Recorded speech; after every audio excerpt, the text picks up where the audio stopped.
In this video, let me start off by saying that there is no excuse for hatred of anyone. We will be looking at the Torah in this video. These videos are a quest for the truth.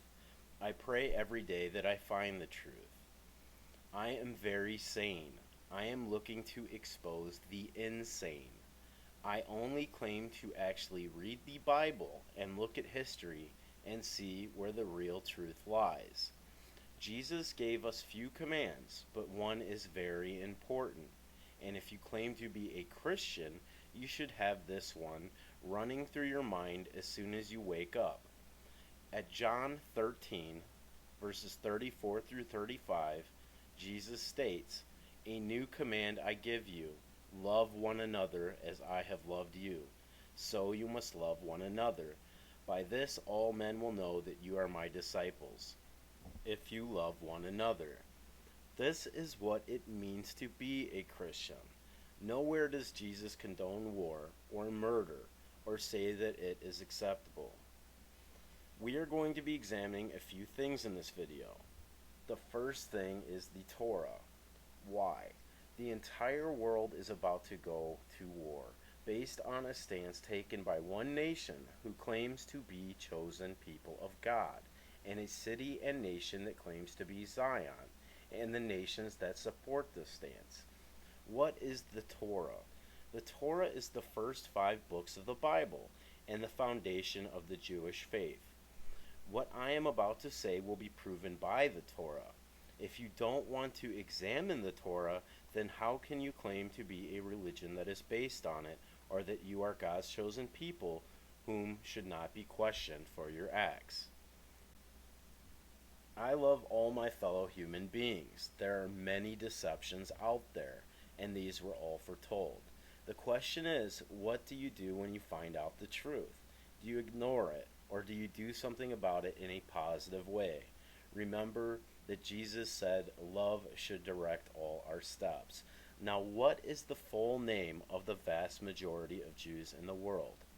Ashkenazi Jews. There is nothing wrong with this. They admit it openly. You can Google this. Now, if we question the Ashkenazi leadership or religious beliefs, we are seen as anti-Semitic. The Torah tells us the table of the nations in Genesis chapter 10. Noah had 3 sons, as Genesis chapter 10 tells us: Shem, Ham, and Japheth. The Semites were the descendants of Shem, obviously. Now, where do the Ashkenazi fit in? The Torah actually names them in the Torah and in other books of the Old Testament as well. Genesis 10:1. This is the account of Shem, Ham, and Japheth, Noah's sons, who themselves had sons after the flood. The Japhethites. The sons of Japheth: Gomer, Magog, Madai, Javan, Tubal, Meshech, and Tiras. The sons of Gomer: Ashkenaz, Rippeth, and Torgama. So the Torah tells us that the Ashkenazi were from Gomer, son of Japheth, not Shem. Now I ask you, and again I want to gain Ashkenazi brothers and sisters in truth. I do not hate you or anyone. I question what you have been taught. If the Ashkenazi Jews were the true chosen of God, why would they name themselves after a non-Semite people listed in the Torah? Is this the only time we see the Ashkenazi in the Bible? No. Genesis 10 is also repeated in 1 Chronicles chapter 1, which gives the exact same lineages of the 3 sons of Noah. Now, how about the Talmud, which teaches the Ashkenazi that they are the chosen people of God, and in a sense racially superior to Gentiles? Where was it written, and what does the Torah say about the Talmud? The full title of the Talmud is the Babylonian Talmud. Why? Jeremiah 51:27 gives us the answer. Here we have a list of the nations who invaded and conquered Babylon.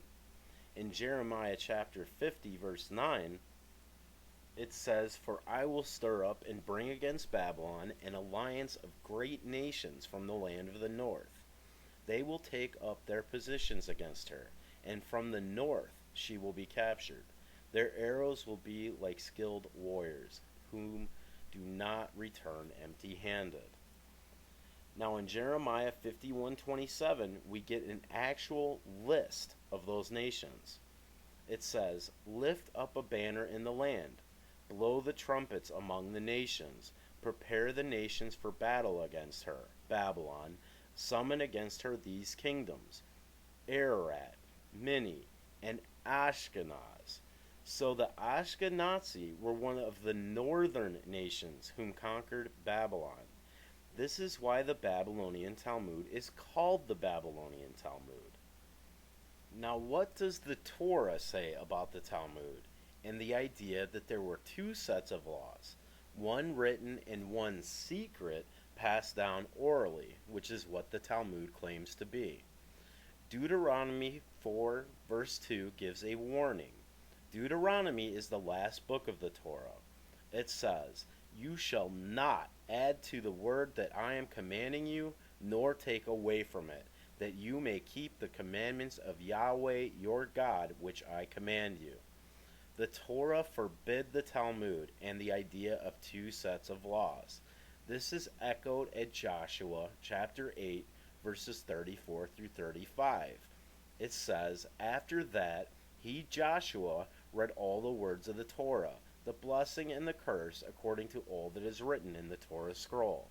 There was not a word of all that Moses had commanded that Joshua failed to read in the presence of the entire assembly of Israel, and the women, and the little ones, and the strangers that walked among them." Here the Old Testament states that even children and strangers knew the law. How does the Talmud and the idea that a secret oral knowledge fit in with the Torah and the Old Testament? It simply doesn't. So who then are the real Semites? We will consult the Torah for the answer. Again, I am not preaching hatred here. I am trying to discover the truth, and I am consulting the Torah to do so. For this I will be messaged with accusations of anti-Semitism and hate speech. How can this be so when I am using the Torah to validate and prove my point? It is a question I want you to ask yourself. I would also have you ask why Yiddish is a High German language. Am I a Holocaust denier? Not at all. The Holocaust happened and it was horrible. Whom did Hitler target, though? And why have the numbers of those that have been killed changed so much through the years, according to historians? You can do your own research on this, but I would like to present some facts on the Holocaust. I am not going to address exact numbers because this is highly debatable. The facts I am about to present are not debatable. First, let's examine statements by the insane man known as Adolf Hitler. On August 22, 1939, a few days before the official start of World War II, Hitler authorized his commanders with these infamous words: "To kill, without pity or mercy, all men, women, and children of Polish descent or language. Only in this way can we obtain the living space, Lebensraum, we need." Hitler's first target was the Polish people. It didn't matter to him if they were Jewish or Christian. Heinrich Himmler echoed Hitler's decree, saying, "All Poles will disappear from this world." It is essential that the great German people should consider it as its major task to destroy all the Poles. Polish Christians were actually the first victims of the notorious German death camp Auschwitz.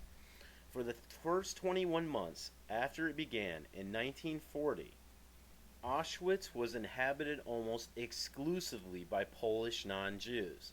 The first ethnic Pole died in June 1940, and the first Jew died in October 1942.